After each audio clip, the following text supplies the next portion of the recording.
નમસ્કાર દર્શક મિત્રો, સેક્યુલર ગુજરાત ન્યૂઝમાં આપનું સ્વાગત છે। વડોદરા શહેરમાં કાયદો વ્યવસ્થા કથળી હોવાની કોંગ્રેસ પાર્ટીના અધિકારીઓ દ્વારા પોલીસ કમિશનરને રજૂઆત કરવામાં આવી। વડોદરા શહેરમાં કાયદો વ્યવસ્થા કથળી હોવાની કોંગ્રેસની પોલીસ કમિશનરને રજૂઆત। વહેલામાં વહેલી તકે આરોપીઓને સજાની માંગ, હિસ્ટ્રી શીટર અને ગુનેગારોને પોલીસ કડક સજા અપાવે તેવી અપીલ કરવામાં આવી હતી। રિપોર્ટર નઝીર શેખ સાથે cameraman Arif Sayyed, secular Gujarat news, Vadodara. સંસ્કારી નગરી વડોદરા શહેરમાં જે દિવસે દિવસે કાયદો અને વ્યવસ્થાની પરિસ્થિતિ કથળતી રહી છે તે સંદર્ભે ચિંતા હતી અને ચિંતા માટે વડોદરાના પોલીસ કમિશનર સાહેબને કોંગ્રેસ પક્ષ રજૂઆત કરવા આવી હતી અને આ ચિંતા વડોદરાની પ્રજાને છે। ગુજરાતીમાં આપણે કહેવત સાંભળી છે કે ઘોડા છૂટ્યા પછી તબેલે તાળા ના બંધ થાય, પણ એવો ઘાટ વડોદરામાં થઈ રહ્યો છે। આજે ખુલ્લેઆમ મર્ડર, ખુલ્લેઆમ હત્યા થતી હોય અને ત્યાર પછી જે વડોદરા પોલીસ હોય કે કોર્પોરેશન હોય, અમે જે દબાણો છે એ દબાણોનો દૂર કરવા નીકળ્યા, સારી વાત છે। તો અત્યાર સુધી કોર્પોરેશનના સત્તાધીશો ઊંઘતા હતા, આ દબાણો તમને આજે જોવા મળ્યા। આજે વડોદરામાં જે ચોરીના બનાવો, લૂંટના બનાવો અને હવે તો હત્યાના બનાવો, એટલે વડોદરાની પ્રજામાં એક ડરનો માહોલ ઊભો થયો છે અને એના માટે અમે અહીંયા રજૂઆત કરવા આવ્યા।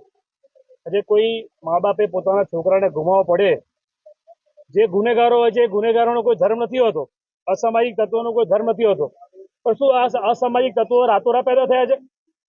આ અસામાજિક તત્વોનું પાલન પોષણ કરનારા કોણ?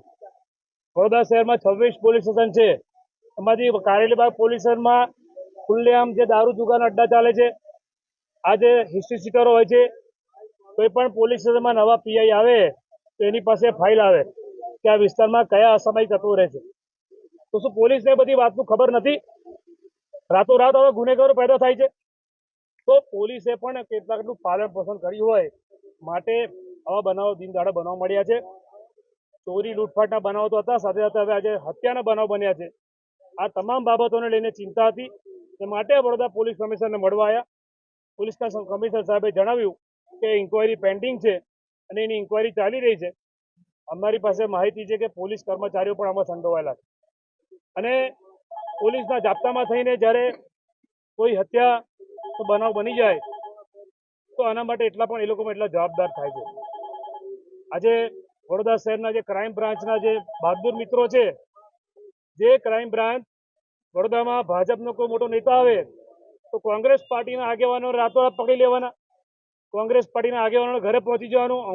અમારી બધી માહિતી હોય ક્રાઇમ બ્રાન્ચ પાસે, તો આવા હિસ્ટ્રી શીટરો જે ગુનેગારો છે એમની માહિતી ક્રાઇમ બ્રાન્ચ પાસે નથી? એ ક્રાઇમ બ્રાન્ચના બહાદુર ઓફિસરો જે કોંગ્રેસને રજૂઆત કરતા રોકે છે, વિરોધ કરતા રોકે છે, અમને પકડી લો છો, તો આવા ગુનેગારોને કેમ નથી પકડતા?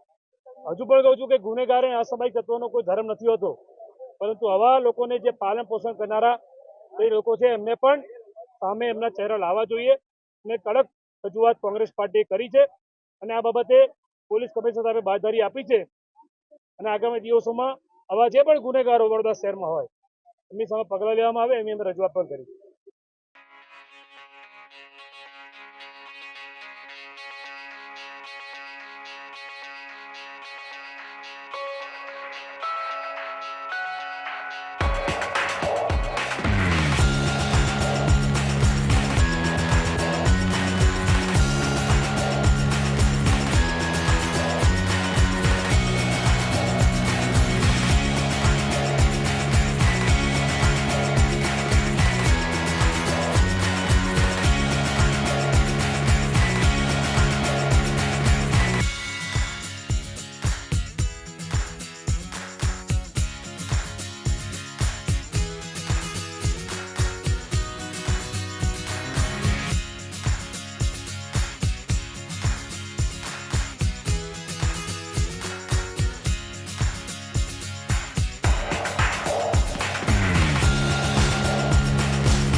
સમાચારોની અવનવી અપડેટ્સ માટે જોતા રહો સેક્યુલર ગુજરાત ન્યૂઝ.